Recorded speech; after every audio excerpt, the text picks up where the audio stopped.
Selamat siang Bapak Ibu peserta webinar. Selamat datang pada webinar di komunitas SDN 3 Kepanjenlon.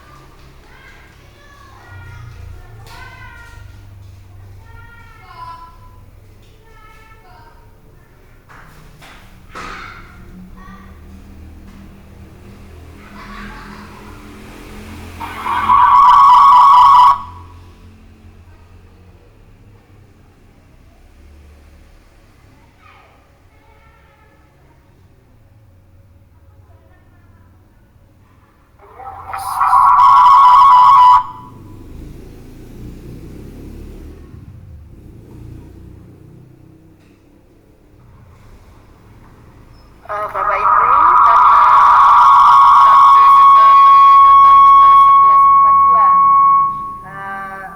11.42, acara webinar akan segera kita mulai.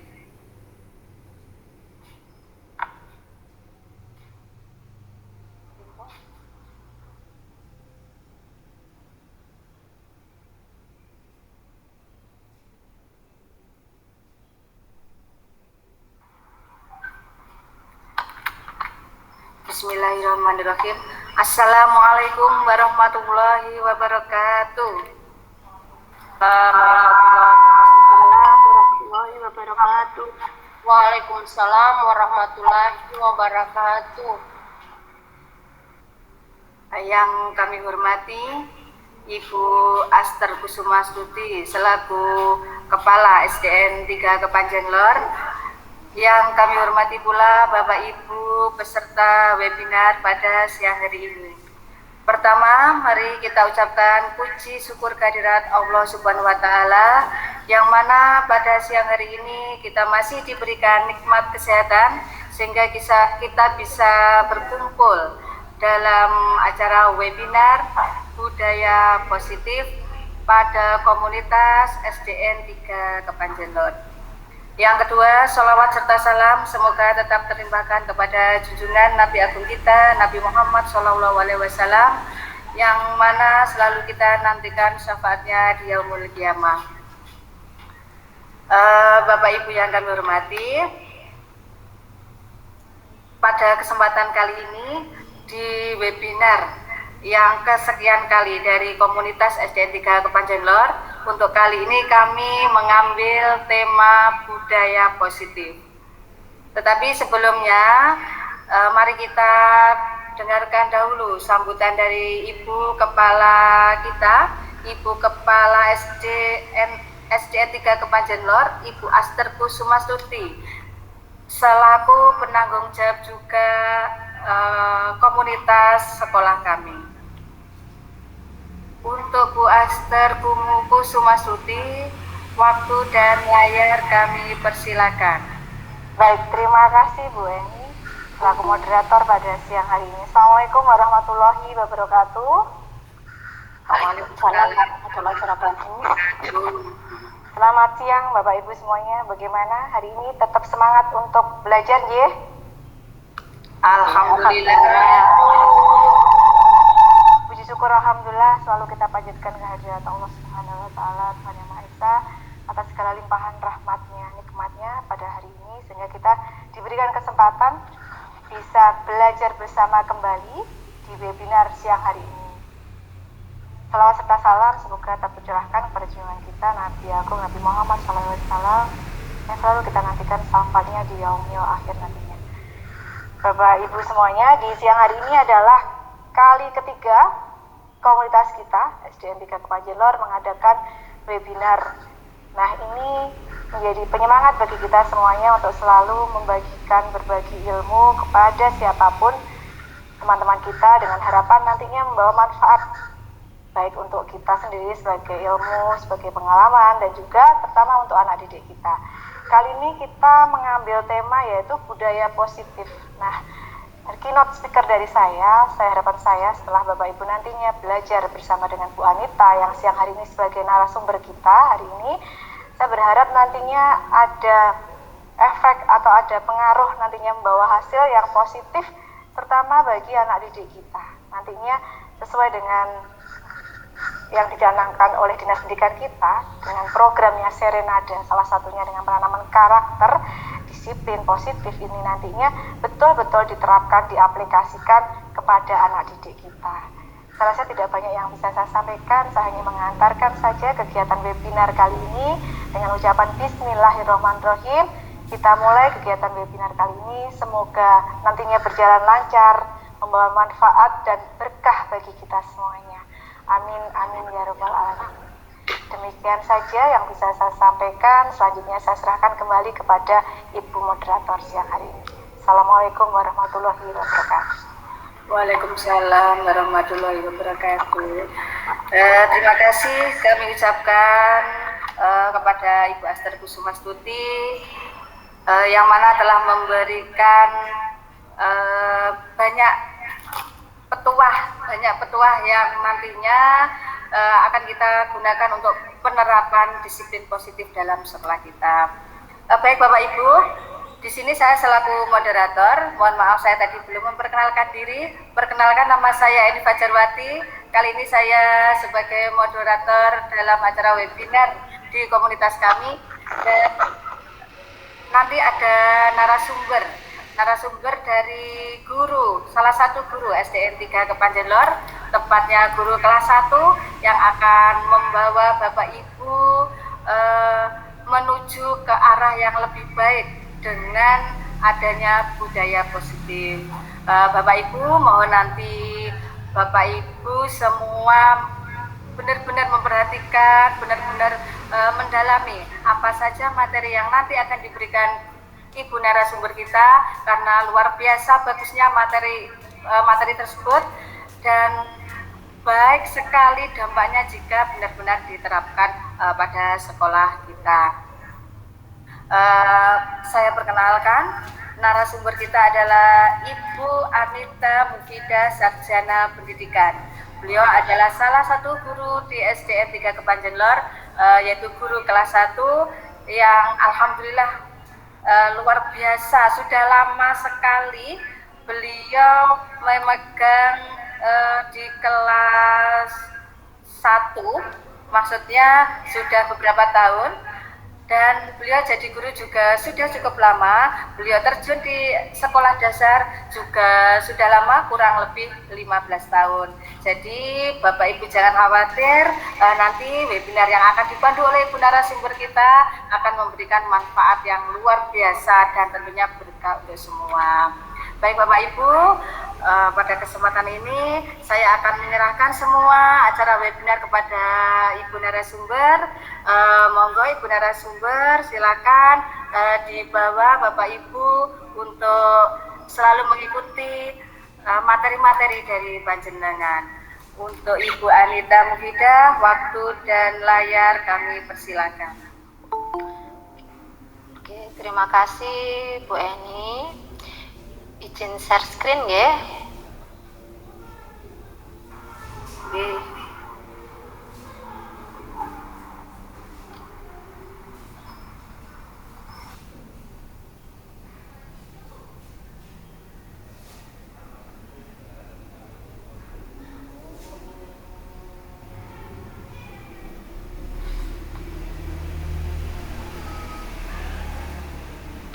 Sampun kelihatan ya? Sudah Bu. Oke, terima kasih Bapak Ibu. Ini saya izin berpantun dulu nggih. Pantun lagi ya. Pergi ke sungai memancing ikan. Cakep. Ikan kecil, ikan arwana. Cakep. Salam sapa saya ucapkan. Assalamualaikum Bapak Ibu semuanya. Waalaikumsalam warahmatullahi wabarakatuh. Salam dan bahagia. Assalamualaikum warahmatullahi wabarakatuh. Salam damai sejahtera. Om Swastiastu, Namo Buddhaya. Salam kebajikan. Rahayu untuk kita semua di ruang virtual ini.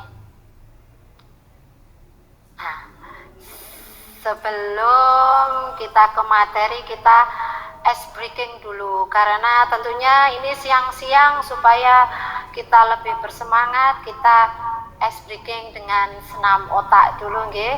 Bisa di on kan kameranya nggih Bapak Ibu.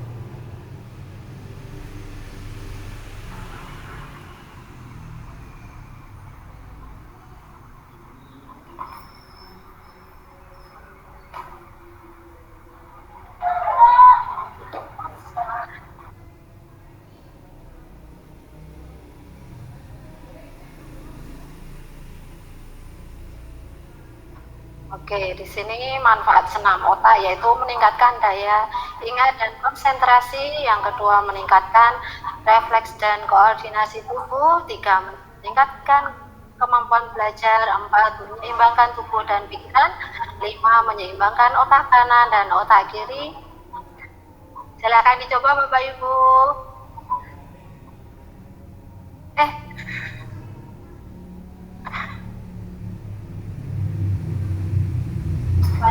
supaya kita bersemangat. Mohon maaf wanita, belum jalan. Gimana? Videonya belum Oh, belum jalan. jalan. Coba saya hentikan dulu.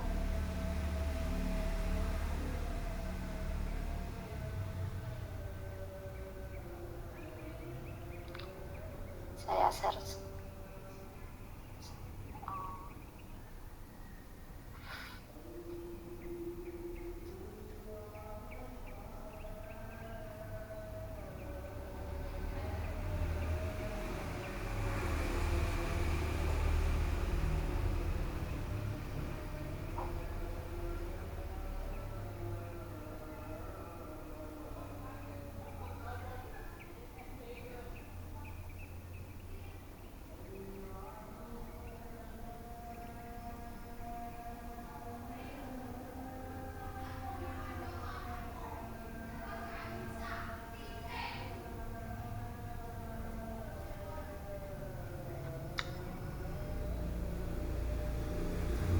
Monggo Bapak Ibu bisa ditirukan.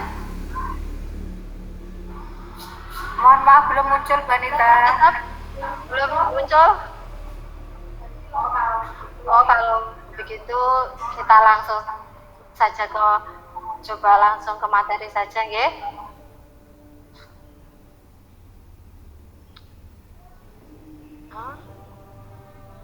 Coba langsung saja kita ke materi saja. Nah, di sini ada sebuah pertanyaan pemantik. Setuju atau tidak setuju?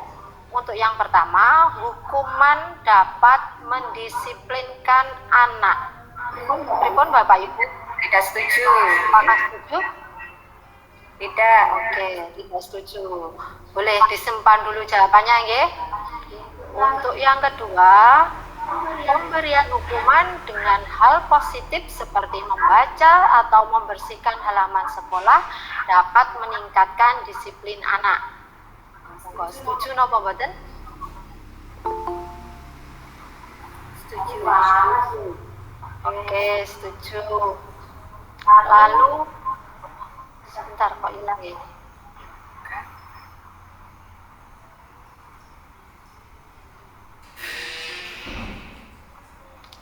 Untuk yang ketiga, memberikan penghargaan dapat meningkatkan motivasi belajar anak. Setuju no mboten?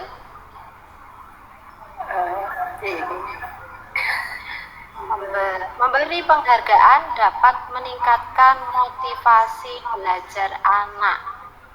Bisa setuju, bisa tidak ini Bu. Terlihat-lihat penghargaannya dulu. Oh ngaten. Oke. Kalau begitu jawabannya disimpan dulu, nanti setelah mengikuti materi ini coba apakah jawaban saya itu sudah sesuai atau belum. Ngaten nggih? Untuk selanjutnya yaitu disiplin positif dan nilai-nilai kebajikan universal. Ini ada perubahan paradigma. Ada kegiatan kepalan tangan. Coba ini bisa dipraktekkan. Ada A dan B, itu adalah Anda dan teman Anda.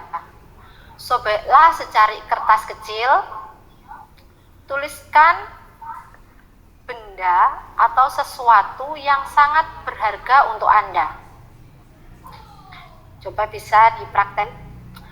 Lalu letakkanlah di salah satu tangan Anda, lalu genggam benda tersebut atau sesuatu tersebut dengan segala daya. Buatlah sebuah kepalan. Teman Anda B akan mencoba dengan sekuat tenaga dengan berbagai cara untuk meminta Anda memberikan benda tersebut.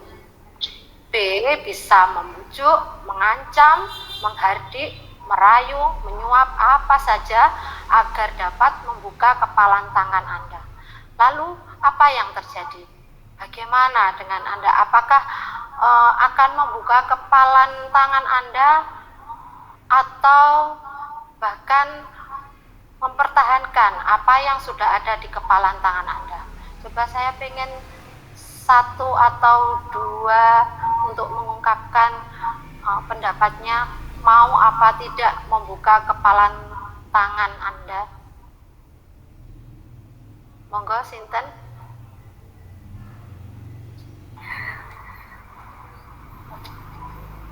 Tidak mau, Bu. Oh, nggih, Bu Sunarsi. Kira-kira apa yang menjadi Anda itu tidak mau membuka kepalan tangan Anda itu ada apa? Kenapa?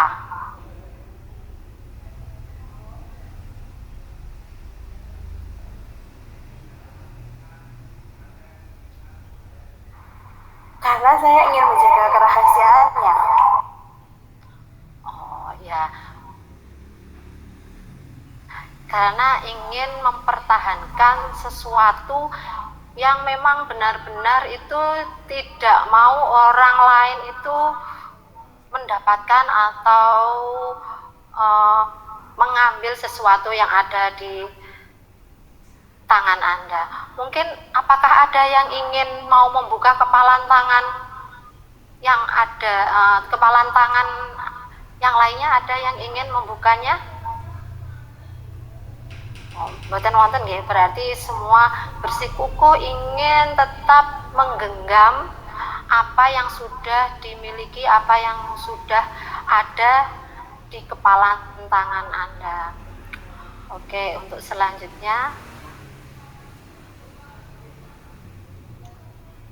Nah, di sini ada perubahan paradigma teori kontrol atau teori pilihan. Ini ada ilusi kontrol, ilusi guru mengontrol murid, ilusi bahwa kritik dan membuat orang merasa bersalah dapat menguatkan karakter. Jadi di sini dapat menguatkan karakter anak atau seseorang. Yang berikutnya, ilusi bahwa semua penguatan positif itu efektif dan bermanfaat. Selanjutnya, ilusi bahwa orang dewasa itu memiliki hak untuk memaksa. Di sini ada perubahan paradigma, stimulus respon, teori kontrol atau teori pilihan. Siapa sesungguhnya yang memiliki teori kontrol? Pada stimulus respon, kita mencoba mengubah orang agar berpandangan sama dengan kita. Sedangkan teori kontrol atau pilihan, kita itu berusaha memahami pandangan orang lain tentang dunia. Yang berikutnya yaitu untuk stimulus respon, perilaku buruk dilihat sebagai suatu kesalahan. Namun pada teori kontrol, semua perilaku itu memiliki tujuan. Berikutnya, orang lain bisa mengontrol saya. Untuk teori kontrolnya, hanya Anda yang bisa mengontrol diri Anda. Selanjutnya, saya bisa mengontrol orang lain. Namun teori kontrol, Anda tidak bisa mengontrol orang lain. Untuk stimulus respon berikutnya, pemaksaan ada pada suatu bujukan gagal. Untuk teori kontrol, kolaborasi dan konsensus menciptakan pilihan-pilihan baru.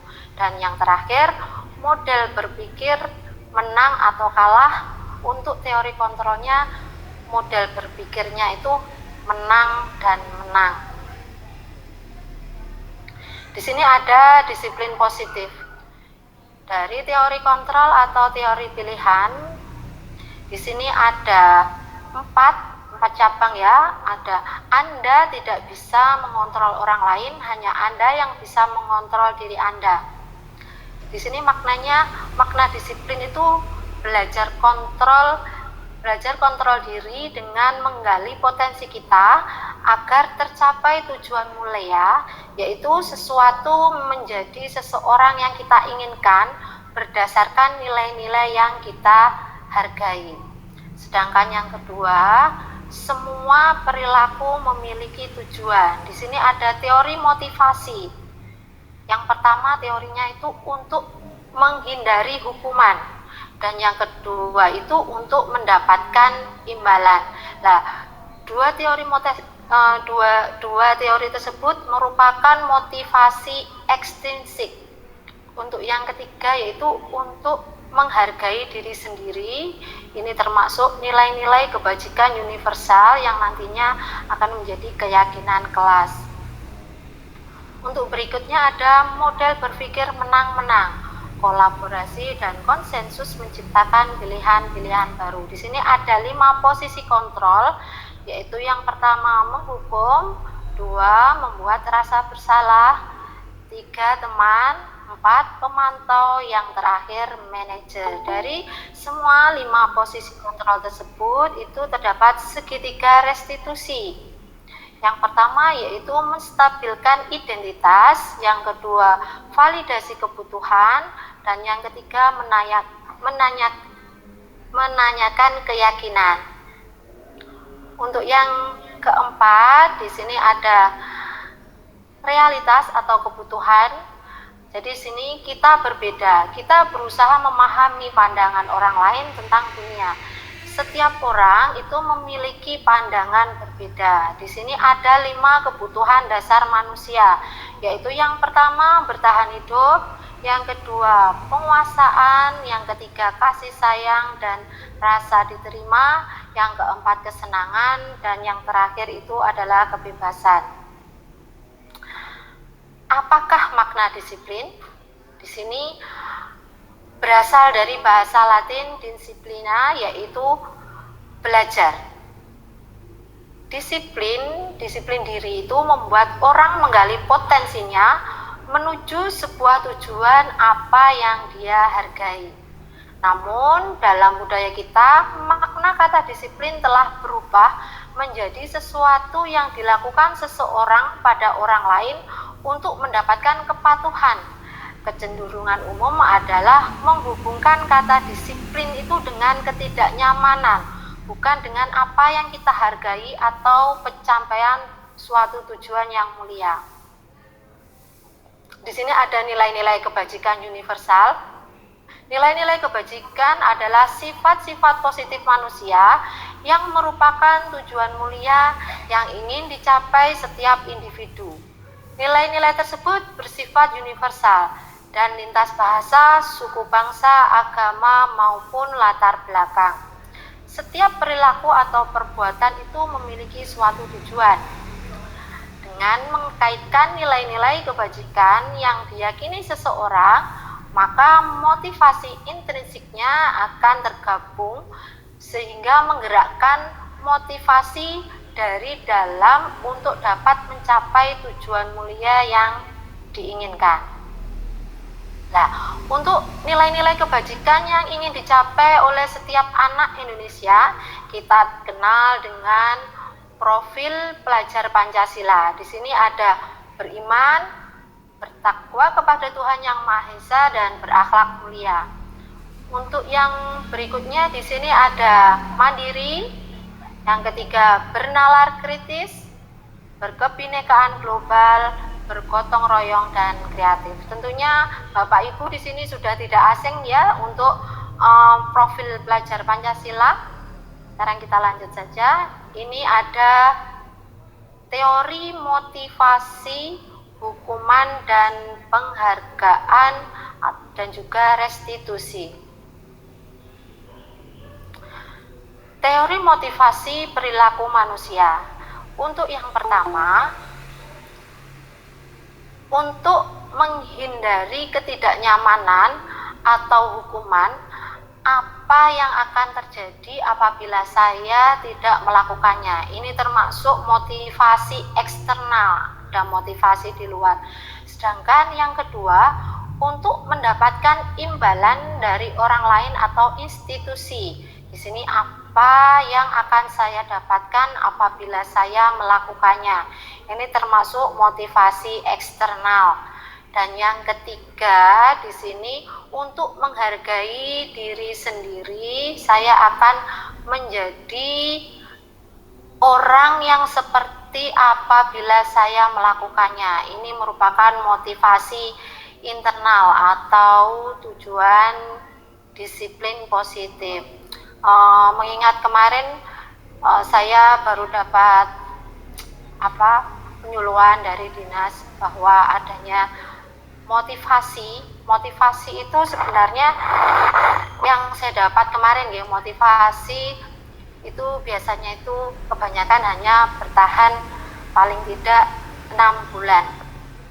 Habis itu motivasi itu kadang hilang, tapi ya tergantung dari masing-masing orang. Ini dimisalkan saja dalam sebuah instansi atau dalam dunia kerja, kita dimotivasi kalau bisa berangkat jangan sampai terlambat, berangkat harus tepat waktu, harus disiplin waktu. Kita termotivasi dengan motivasi tersebut. Namun pastinya ini manusiawi, pastinya motivasi itu hanya 1 hari, 2 hari, atau bahkan berapa hari. Kita punya motivasi, saya besok harus berangkat pagi, jam 6 harus datang. Bukan, misalkan jam 6:30 saya harus datang. 1 hari bisa datang 6:30, besoknya masih bisa datang 6:30 karena masih mendapatkan motivasi tersebut. Terus berikutnya karena ada hal atau kepentingan agak molor, dan pastinya kemungkinan bisa kembali ke apa yang biasanya tadi.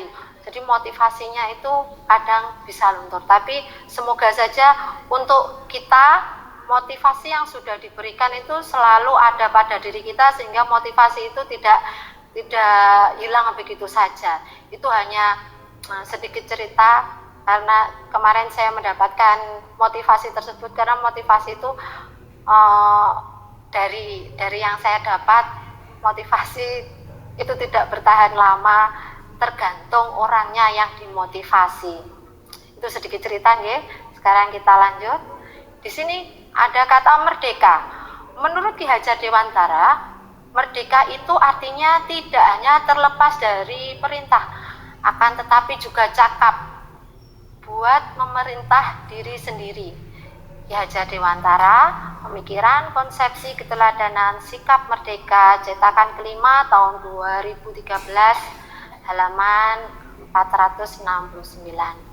Nah, di sini kita tadi sudah di awal tadi, hukuman itu sebuah penghargaan atau bukan. Nah, di sini ada hukuman oleh penghargaan, bahwa penghargaan berlaku sama dengan hukuman, dalam arti meminta atau membujuk seseorang melakukan sesuatu untuk memenuhi suatu tujuan tertentu dari orang yang meminta atau membujuk, dorongannya eksternal dan akan ada faktor ketergantungan. Di sini beberapa dampak dari pemberian penghargaan, yaitu dampaknya yang pertama itu pengaruh jangka pendek dan jangka panjang.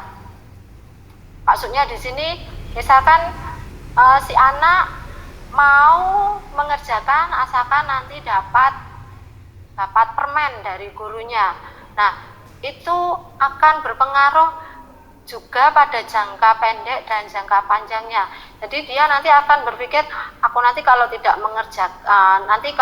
tidak mengerjakan, saya tidak dapat permen. Jadi dia itu jadi berubah, saya pengen dapat permen sehingga dia mau mengerjakan. Untuk yang berikutnya, penghargaan menghukum. Berikutnya ada penghargaan mengurangi ketepatan, penghargaan tidak efektif, penghargaan merusak hubungan. Ini yang berikutnya, penghargaan menurunkan kualitas, penghargaan mematikan kreativitas, dan yang terakhir, penghargaan mengurangi motivasi intrinsik, jadi mengurangi motivasi pada dirinya sendiri. Di sini ada bentuk program kebajikan apresiasi. Dalam memberikan apresiasi atau pengakuan perlu diingat beberapa hal. Yang pertama, beri pengakuan secara khusus. Jadi kita berikan pengakuan secara khusus kepada siswa kita. Berikan pengakuan secara pribadi. Berikutnya, berikan pengakuan kepada semua murid di sini secara bergantian. Yang berikutnya, beri pengakuan secara konsisten. Jadi kita harus konsisten. Dan yang terakhir, fokus pada proses. Di sini ada contoh pengakuan atau apresiasi kebajikan. Yang pembukanya di sini, kemarin saya perhatikan, lalu nilai kebajikannya, rasa empatimu besar sekali untuk situasi pada saat menolong murid baru di kelas kita. Untuk pembuka, saya menghargai nilai kebajikannya, kepedulianmu untuk situasi, yaitu pada saat kamu membantu teman-temanmu di tugas kelompok. Yang berikutnya, untuk pembuka, terima kasih untuk rasa tanggung jawabmu. Ini adalah nilai kebajikan dan situasinya pada saat kamu memungut kertas-kertas yang berserakan di lantai. Sini ada tindakan guru. Mencatat 100 kali di dalam buku kalimat. Di dalam buku kalimatnya, saya tidak akan terlambat lagi karena terlambat ke sekolah. Di sini adalah merupakan hukuman. Untuk lari mengelilingi lapangan basket 2 kali karena terlambat hadir di sekolah, itu juga merupakan sebuah hukuman. Untuk yang berikutnya, murid diminta untuk push up 15 kali karena ia tidak menggunakan masker ke sekolah. Ini merupakan hukuman. Menggantikan kertas tugas teman yang telah dicoret-coret itu merupakan konsekuensi. Membersihkan tumpahan air di meja tulis karena tersenggol pada saat belajar, di sini juga konsekuensi. Murid disuruh untuk tidak mengenakan sepatu seharian di sekolah karena tidak mengenakan sepatu hitam. Di sini juga merupakan hukuman. Lari mengelilingi lapangan basket 2 kali karena terlambat 10 menit. Di sini untuk pembelajaran PJUK juga bukan hukuman ya, ini adalah konsekuensi karena di sini sudah masuk ranah pembelajaran PJUK. Di sini ada perbedaan hukuman dan konsekuensi. Hukuman di sini adalah sesuatu yang menyakitkan harus terjadi. Namun kalau konsekuensi itu sesuatu yang harus terjadi. Untuk hukuman, membuat anak sakit fisik maupun hati untuk jangka waktu yang lama. Namun untuk konsekuensi itu membuat anak merasa tidak nyaman dalam jangka waktu pendek. Untuk hukuman yang berikutnya, anak membenci kedisiplinan. Sedangkan konsekuensinya itu anak akan bisa menghargai apa itu disiplin.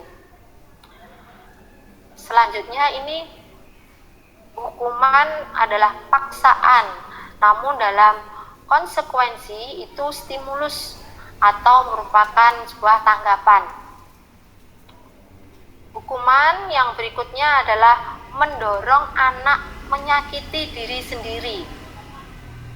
Untuk konsekuensinya, mendorong anak agar mudah menyesuaikan diri.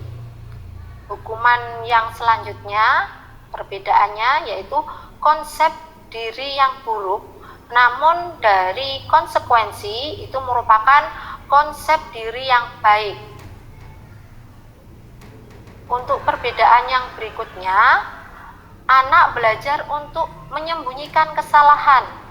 Di sini anak pastinya kalau dia bersalah takut dihukum, pastinya dia akan menyembunyikan kesalahan mereka. Dia menyembunyikan kesalahan dia. Untuk di konsekuensi, di situ anak akan belajar untuk mematuhi peraturan. Jadi dia tidak akan bersembunyi, bahkan dia akan selalu mematuhi apa itu peraturan. Untuk perbedaan yang terakhir di sini, hukuman itu ada marah, rasa bersalah, dipermalukan, merasa tidak dihargai. Memang betul kalau jika hukuman itu diberikan kepada seseorang di depan umum, dia akan merasa bersalah, bahkan timbul rasa marah, dia akan dipermalukan dan merasa tidak dihargai. Untuk konsekuensi itu dia akan merasa kehilangan hak, dibuat tidak nyaman, dan akan merasa diasingkan untuk sementara. Sekarang kita ke restitusi. Apa itu restitusi? Restitusi adalah proses menciptakan kondisi bagi murid untuk memperbaiki kesalahan mereka, sehingga mereka bisa kembali pada kelompok mereka dengan karakter yang lebih kuat. Restitusi juga merupakan proses kolaboratif yang mengajarkan murid untuk mencari solusi untuk masalah mereka dan membantu murid berpikir tentang orang seperti apa yang mereka ingin menjadi. Jadi sini adalah tujuan mulia dan bagaimana mereka harus memperlakukan orang lain di sini. Gosen 2004. Ada 9 ciri-ciri restitusi. Yang pertama, bukan untuk menebus kesalahan. Jadi di situ namun kita untuk membelajarkan anak belajar dari kesalahan yang sudah dibuat, yang sudah mereka buat. Yang kedua yaitu memperbaiki hubungan. Ketiga, tawaran bukan paksaan. Jadi di sini bukan dipaksa, ditawarkan bagaimana untuk menebus kesalahan yang sudah dilakukan, itu ditawarkan apa yang ingin dia tebus untuk menebus kesalahan tersebut. Yang keempat, restitusi menuntut untuk melihat ke dalam diri. Jadi dikoreksi apa yang sudah dia perbuat. Yang kelima, restitusi mencari kebutuhan dasar yang mendasari tindakan. Keenam, restitusi diri adalah cara yang paling baik. Yang ketujuh, restitusi fokus pada karakter bukan tindakan. Restitusi fokus pada solusinya, solusi yang terbaik, dan solusi tersebut pastinya ditawarkan kepada anak yang melakukan sebuah kesalahan. Dan yang terakhir, restitusi mengembalikan murid yang berbuat salah pada kelompoknya. Mungkin sebuah kesalahan dalam teman sepergaulan, ada yang berbuat salah, mungkin kalau tidak ada tindakan restitusi, maka anak tersebut tidak bisa kembali ke kelompoknya. Tapi kalau kita menggunakan restitusi, itu dapat mengembalikan murid yang sudah berbuat salah kepada kelompoknya. Ini keyakinan kelas. Mengapa kita memiliki peraturan harus menggunakan helm bila mengendarai kendaraan roda 2? Lalu mengapa kita memiliki peraturan 3M, menggunakan masker, mencuci tangan, dan menjaga jarak 15 meter? Lalu mengapa kita memiliki peraturan harus datang tepat waktu? Jadi di sini mengapa harus ada peraturan-peraturan seperti itu? Peraturan itu biasanya dibuat dari satu pihak saja. Namun nanti kita akan belajar apa bedanya peraturan dengan keyakinan kelas.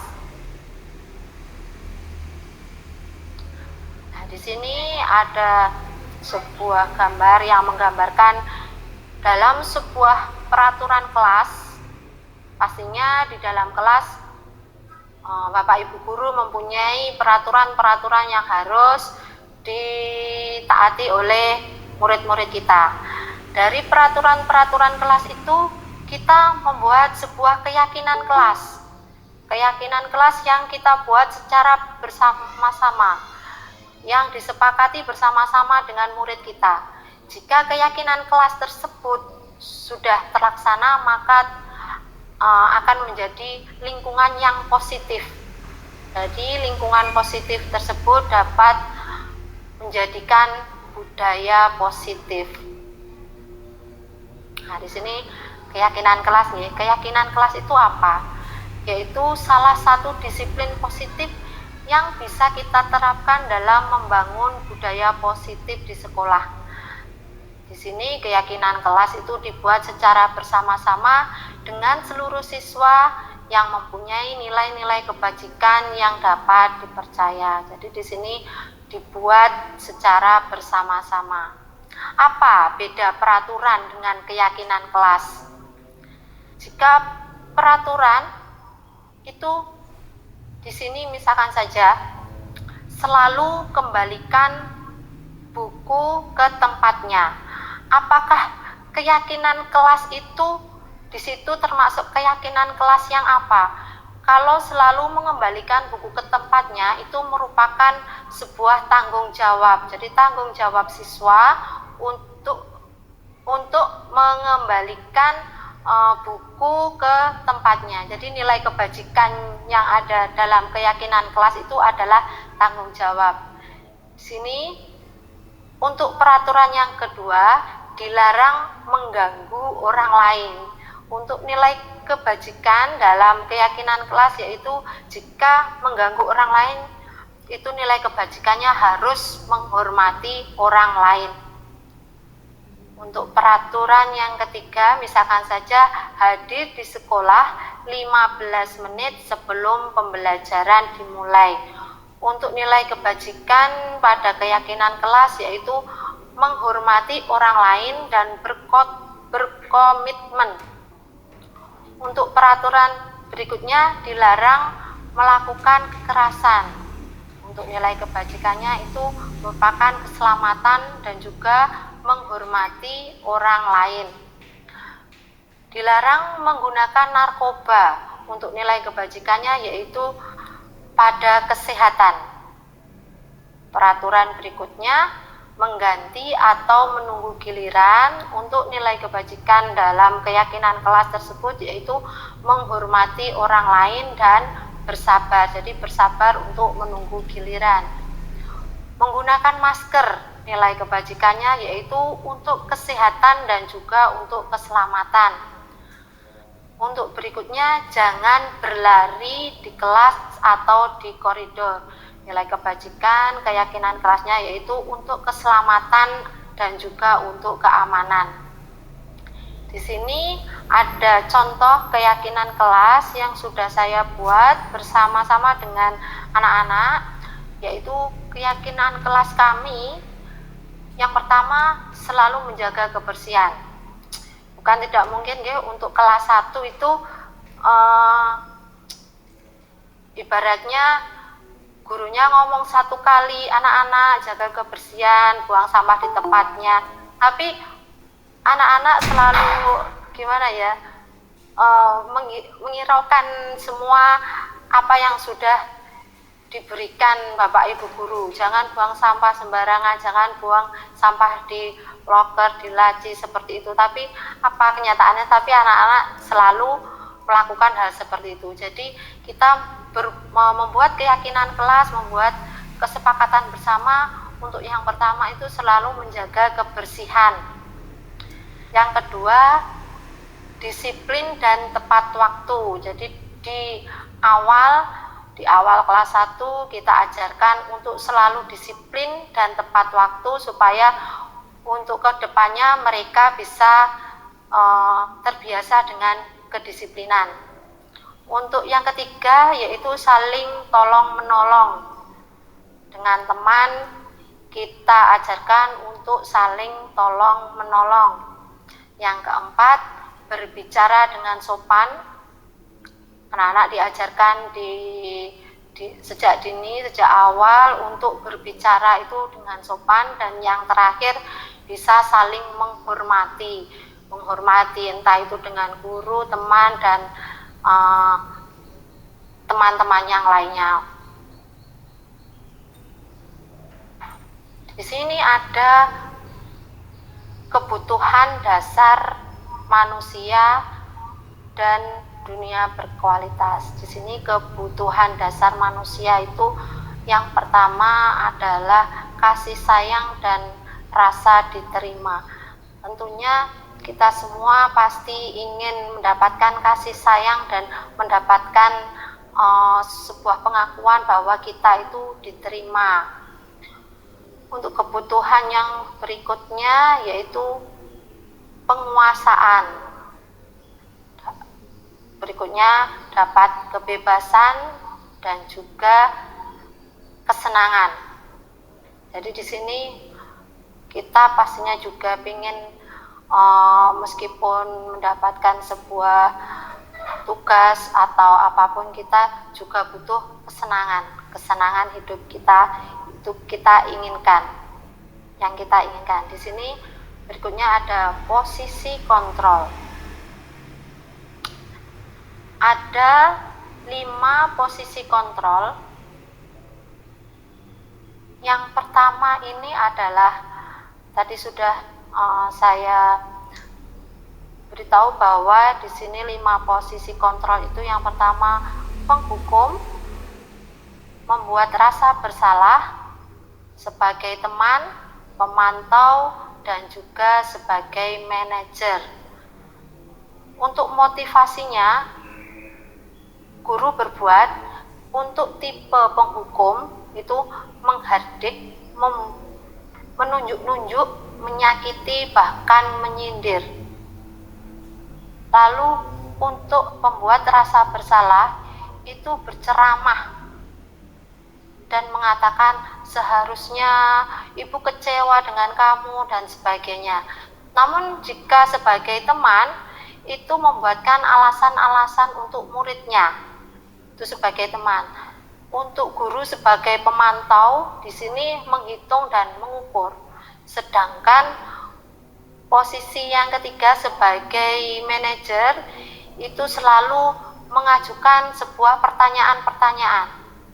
Untuk motivasi yang berikutnya, guru berkata, untuk penghukum, kalau kamu tidak melakukan, awas ya, rasakanlah. Itu untuk guru tipe penghukum.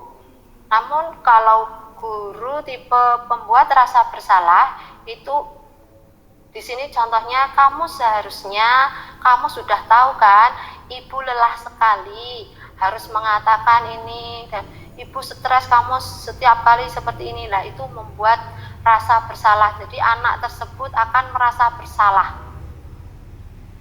Untuk selanjutnya posisi kontrol guru sebagai teman. Guru selalu berkata gini, ayolah lakukan demi ibu, masa kamu tidak mau, ingat tidak, ibu pernah bantu apa, dan sebagainya. Untuk tipe pemantau di sini ada peraturannya, jadi dipantau apa peraturannya. Untuk tipe manajer, apa yang kita yakini, apa yang bisa kau kerjakan untuk memperbaiki masalah ini. Nah, di sini sudah kelihatan dari 5 posisi kontrol itu mana yang lebih baik untuk kita terapkan pada murid-murid kita. Untuk hasil dari tipe penghukum itu bisa memberontak, menyalahkan orang lain, ataupun dia dapat berbohong. Namun untuk tipe guru yang membuat rasa bersalah itu menyembunyikan, menyangkal, dan pastinya akan berbohong. Untuk teman itu ketergantungan, menjadi tergantung dengan gurunya. Untuk tipe pemantau yaitu menyesuaikan diri bila diawasi. Jadi dia akan menyesuaikan diri jika guru itu mengawasi si anak yang sudah melakukan kesalahan atau melakukan sesuatu hal. Untuk manajer itu menguatkan pribadi, hasilnya akan menguatkan pribadi si anak tersebut. Untuk kualitas dengan dunia, kaitannya dengan dunia yang berkualitas, di sini tipe penghukum itu murid meletakkan guru di luar dunia berkualitas. Sedangkan untuk pembuat rasa bersalah, murid itu meletakkan guru di dalam dunia berkualitas. Untuk teman, murid melakukan guru di sebagai orang yang sangat penting di dunia yang berkualitas. Untuk tipe pemantau, murid meletakkan pemantau dan peraturan dan hukum di dunia berkualitas. Yang terakhir, untuk tipe manajer, murid meletakkan dirinya sebagai individu yang positif di dalam dunia berkualitas. Kita langsung saja untuk dampak pada murid ya. Untuk dampak tipe guru yang penghukum itu mungkin anak akan mengulangi kesalahan. Sedangkan tipe pembuat rasa bersalah itu merasa rendah diri. Anaknya akan merasa rendah diri. Untuk tipe teman, jadi lemah dan tidak mandiri, tergantung. Di sini akan tergantung. Untuk tipe pemantau, menitik beratkan pada sanksi atau hadiah untuk dirinya. Dan untuk manajer, tipe manajer, mengevaluasi diri, bagaimana cara memperbaiki diri. Nah, di sini ada tugas pertanyaannya di sini adalah, saya kecewa sekali dengan kamu. Ini kira-kira siapa yang mengatakan? Kira dari 5 tipe posisi kontrol tersebut, saya kecewa sekali dengan kamu. Kira-kira posisi kontrolnya itu sebagai apa ya? Lalu jika tidak pernah benar melakukannya, itu sebagai apa? Ayolah lakukan demi ibu atau bapak. Teman. Oke. Apakah kamu mau mendapatkan stiker bintang hari ini? Kira-kira apa posisi kontrolnya?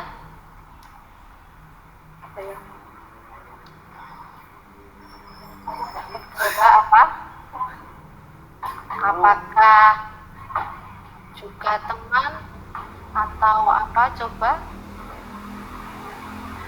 yang ya. Bagaimana kamu bisa menyelesaikan masalah ini? Manajer. Kamu selalu yang paling terakhir.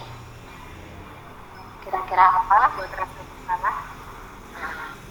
Buat rasa bersalah. Ini coba jawabannya. Kamu selalu yang paling terakhir.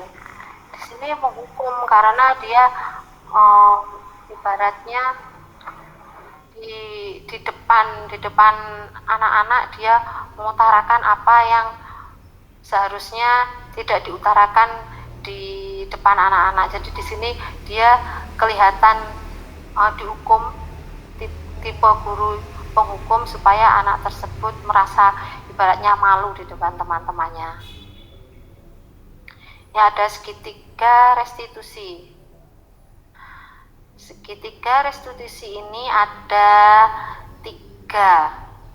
Yang pertama itu memvalidasi kebutuhan, menanyakan keyakinan, dan juga menstabilkan identitas. Yang pertama di sini menstabilkan identitas, ini untuk membuat anak itu merasa gagal karena berbuat salah menjadi positif terhadap dirinya. Di sini biasanya guru berkata, berbuat salah itu hal yang manusiawi. Tidak ada manusia yang sempurna. Bapak, ibu juga pernah berbuat salah. Nah, kita pasti bisa menyelesaikan permasalahan ini. Bapak ibu tidak tertarik untuk mencari tahu siapa yang benar, siapa yang salah. Bapak ibu lebih tertarik untuk menyelesaikan masalah. Kalau kamu menyalahkan dirimu sendiri terus-menerus, apakah kamu bersikap baik pada dirimu sendiri? Jadi di sini guru untuk menstabilkan identitas di sini untuk membuat anak itu merasa gagal karena berbuat salah menjadi positif untuk dirinya sendiri. Yang berikutnya, validasi kebutuhan. Ini membantu murid mengenali basic need atau kebutuhan dasar yang ingin dipenuhinya ketika melakukan kesalahan itu.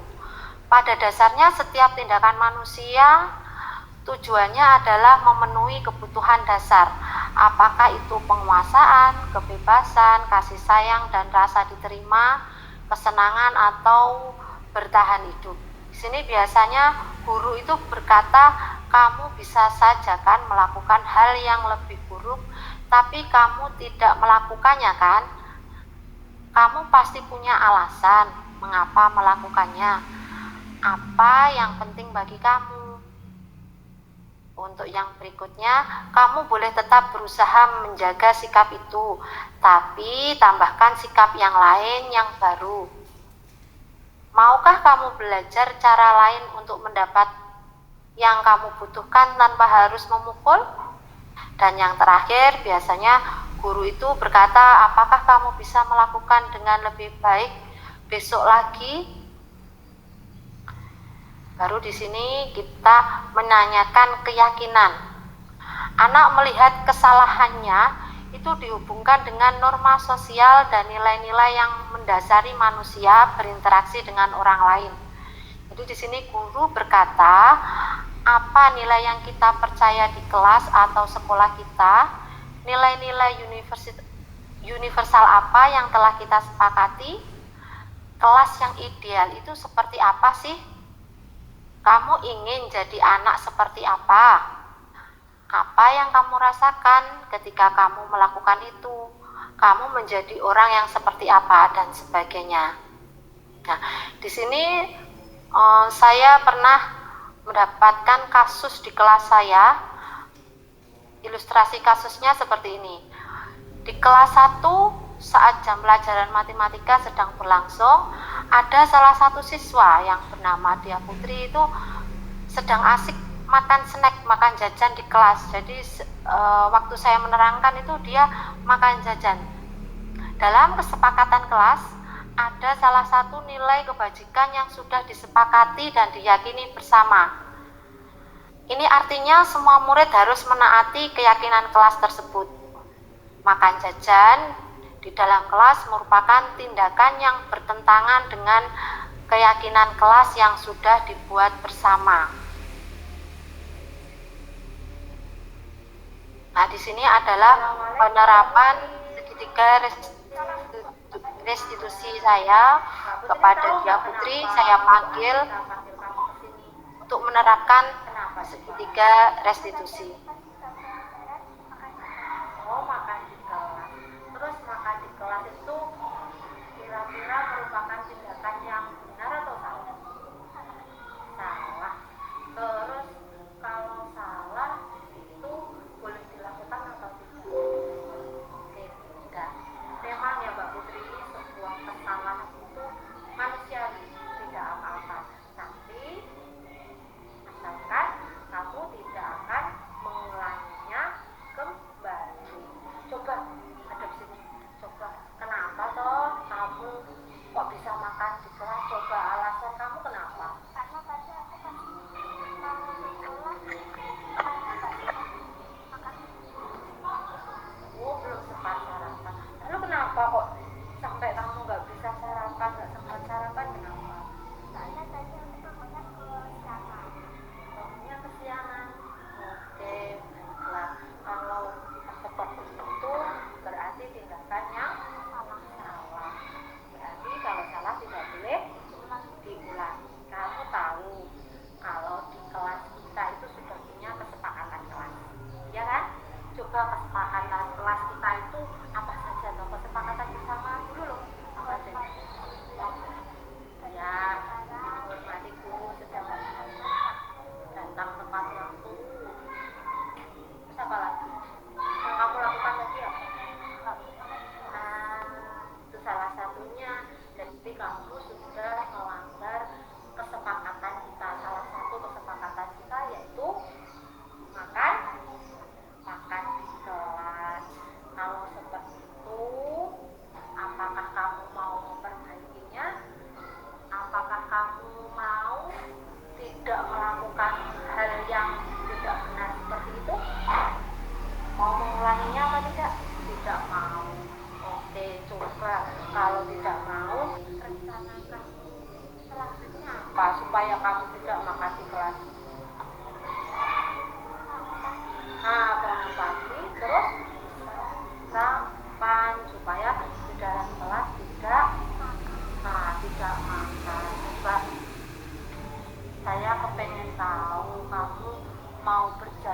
atau tidak untuk mengulanginya? Tidak. Atau tidak? Kamu berjanji nggak? Berjanji apa? Oke. Terus kira-kira kapan ya kamu tidak mengulangi hal seperti itu? Oke, mulai hari besok kamu sudah tidak akan makan jajan di kelas. Oke, semoga kamu dapat memperbaikinya. Semangat belajar di kelas, sudah tidak makan jajan lagi. Oke, terima kasih Mbak Putri. Terima kasih ya. Nah, berikut contoh dari penerapan segitiga restitusi yang sudah saya lakukan di kelas. Jadi di situ saya tidak menghukum atau menghakimi anak yang sudah melakukan sebuah kesalahan. Namun di sini saya memberikan solusi. Solusi saya tawarkan kepada si anak tersebut bagaimana supaya tidak mengulangi hal yang sama. Oke Bapak Ibu, sekarang sudah masuk pada refleksi. Bapak Ibu bisa menuliskan di kolom chat refleksi untuk kegiatan kita kali ini. Yang pertama, hal baru apa yang mengubah paradigma saya yang saya dapatkan. Yang kedua, perasaan apa yang muncul selama mengikuti sesi ini, khususnya mengenai makna disiplin dan motivasi intrinsik. Yang ketiga, peran Among seperti apakah yang saya telah lakukan selama mengikuti modul ini. Dan yang keempat, saya akan menjadi Among yang seperti apakah setelah mengikuti kegiatan ini. Jadi di sini untuk yang ketiga dan yang keempat itu termasuk pada posisi kontrol yang mana, apakah Bapak Ibu merupakan dari posisi kontrol tipe penghukum. Coba saya tipe penghukum atau pembuat rasa bersalah, teman, lalu apakah sebagai manajer. Monggo bisa ditulis di kolom chat.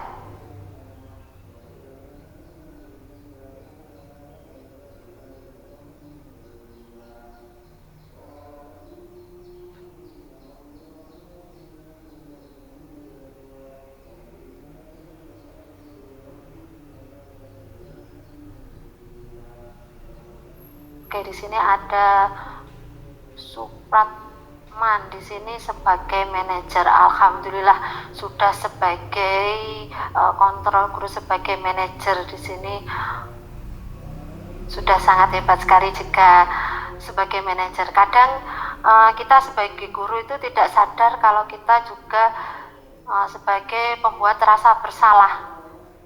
Misalkan saja biasanya di saya di kelas 1 itu saya biasanya membuat anak merasa bersalah dengan bahasa, ya Allah Bu Guru sudah menerangkan, kamu nggak mau memperhatikan, nanti Bu Guru ngulang lagi dan sebagainya dan sebagainya. Jadi di sini saya kadang juga menerapkan posisi kontrol kepada anak itu, mereka merasa bersalah. Dan tapi untuk itu semua saya juga memperbaikinya supaya saya bisa menjadi posisi kontrol yang manajer seperti sinten tadi yang sebagai manajer, Bapak atau Ibu nggih Supratman. Untuk Abiyudaya, hal baru yang saya dapatkan adalah tentang budaya positif. Ya, terima kasih untuk Ibu Eni. Hal baru yang saya dapatkan adalah pengertian disiplin dalam arti sebenarnya.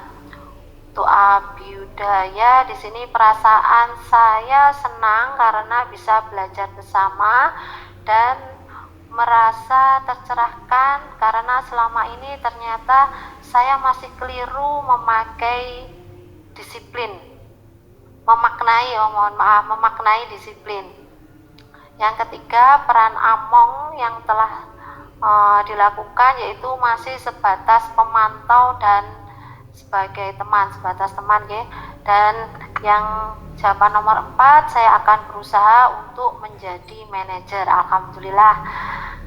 Untuk Ibu Eni, untuk perasaannya senang dan semangat untuk melaksanakan disiplin di sekolah. Untuk peran Among, yaitu selama ini saya sebagai tipe penghukum, teman, dan pemantau, dan semoga untuk yang berikutnya Bu Eni bisa menjadi tipe manajer. Oke, Bapak Ibu, demikian tadi materi dari saya. Semoga dari materi ini dapat bermanfaat untuk kita semua, dan mohon maaf jika dalam penyampaian ada yang kurang berkenan ataupun ada yang salah-salah kata. Saya mohon maaf sekali. Saya izin pantun lagi. Siang hari makan kuaci, makan bareng sama Bu Asih. Cukupnya webinar hari ini saya ucapkan banyak terima kasih. Wassalamualaikum warahmatullahi wabarakatuh. Waalaikumsalam warahmatullahi wabarakatuh. Terima kasih Bu Anita. Terima kasih Ibu narasumber kita, Ibu Anita Mufidah. Sungguh luar biasa, pemaparannya sangat jelas ya Bapak Ibu. Mungkin dari Bapak Ibu ada yang perlu ditanyakan atau mungkin memberikan tanggapan, monggo silakan bisa pencet tanda raise hand, ataupun yang ingin bertanya tetapi masih malu-malu boleh juga ditulis dalam kolom chat. Monggo Bapak Ibu, tadi sudah dijelaskan sama Bu Anita tentang budaya positif yang di dalamnya ada disiplin, nilai-nilai kebajikan, ada juga keyakinan kelas, ada posisi kontrol guru, ada juga tadi juga ada kasus-kasus di kelas 1 juga ada contohnya juga. Kemudian ada penerapan segitiga restitusi. Mungkin Bapak Ibu ada yang ingin ditanyakan atau silakan memberikan tanggapan dari pemaparan Ibu Anita. Sekali lagi, kalau Bapak Ibu masih malu untuk mengutarakan unek-uneknya, Bapak Ibu boleh menuliskan dalam kolom chat.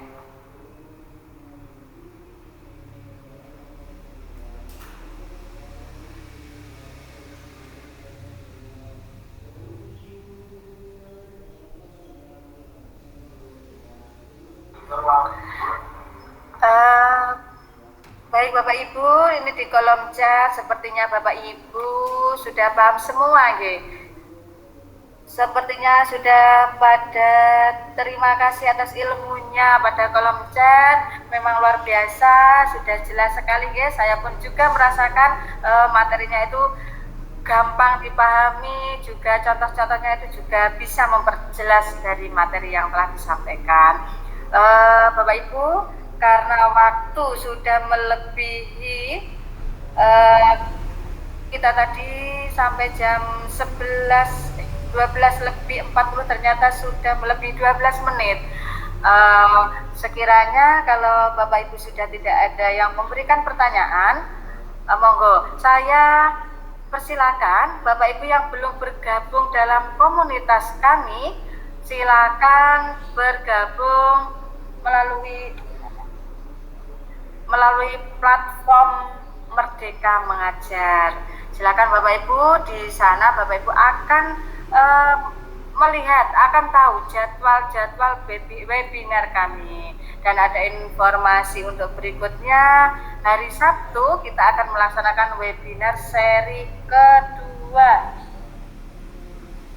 Monggo Bapak Ibu silakan hari Sabtu Bapak Ibu juga bergabung dalam webinar komunitas kami.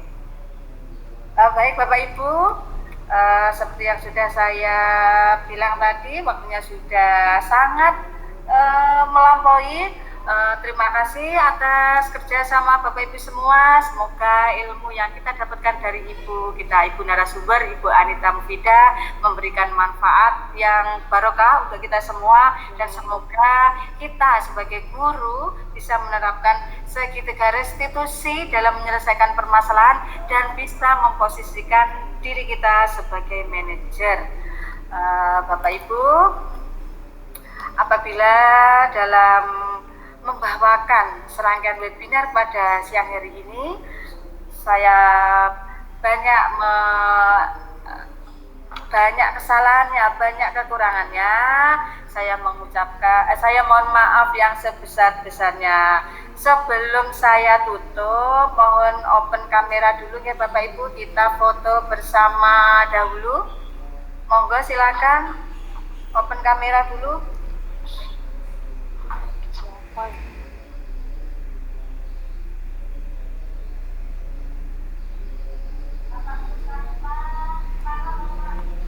Bapak Supratman dari mana Bapak? Saya dari Kabupaten Oku Timur, Provinsi Sumatera Selatan. Wow, luar biasa. Sumatera Selatan. Terima kasih kehadirannya di webinar komunitas kami, Bapak. Kemudian ada Bapak Tony. Dari mana, Bapak? Dari Kabupaten Kepulauan Lambas, Bu. Mana ya, Pak, itu, Pak? Kepulauan Kepri, Bu. Oh, Kepulauan Riau. Allah, luar biasa. Luar biasa. Terima kasih partisipasinya, Bapak. Mungkin kalau ada webinar di komunitas Bapak kami bisa diberitahu biar kami juga mengikuti untuk webinar-webinar di komunitas Bapak. Kita foto bersama dulu ya. Kayaknya gimana?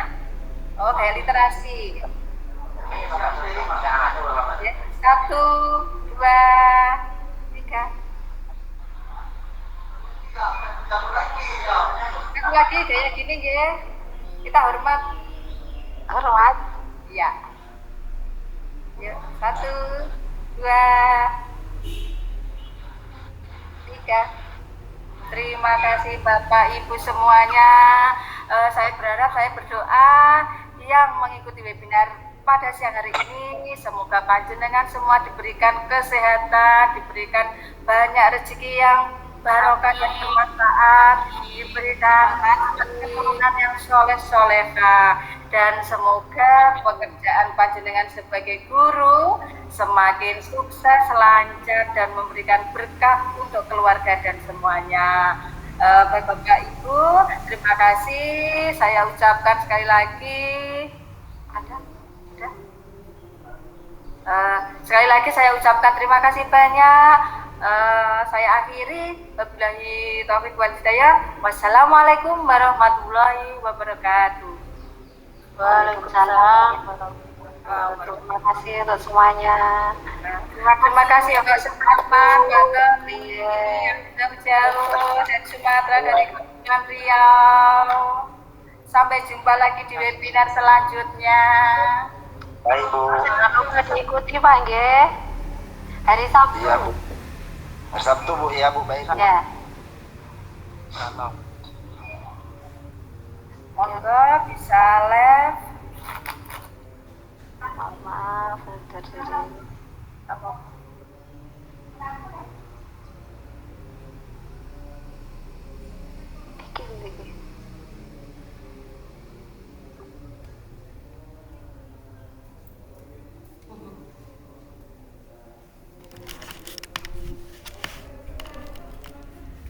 Iki. Oke, wes.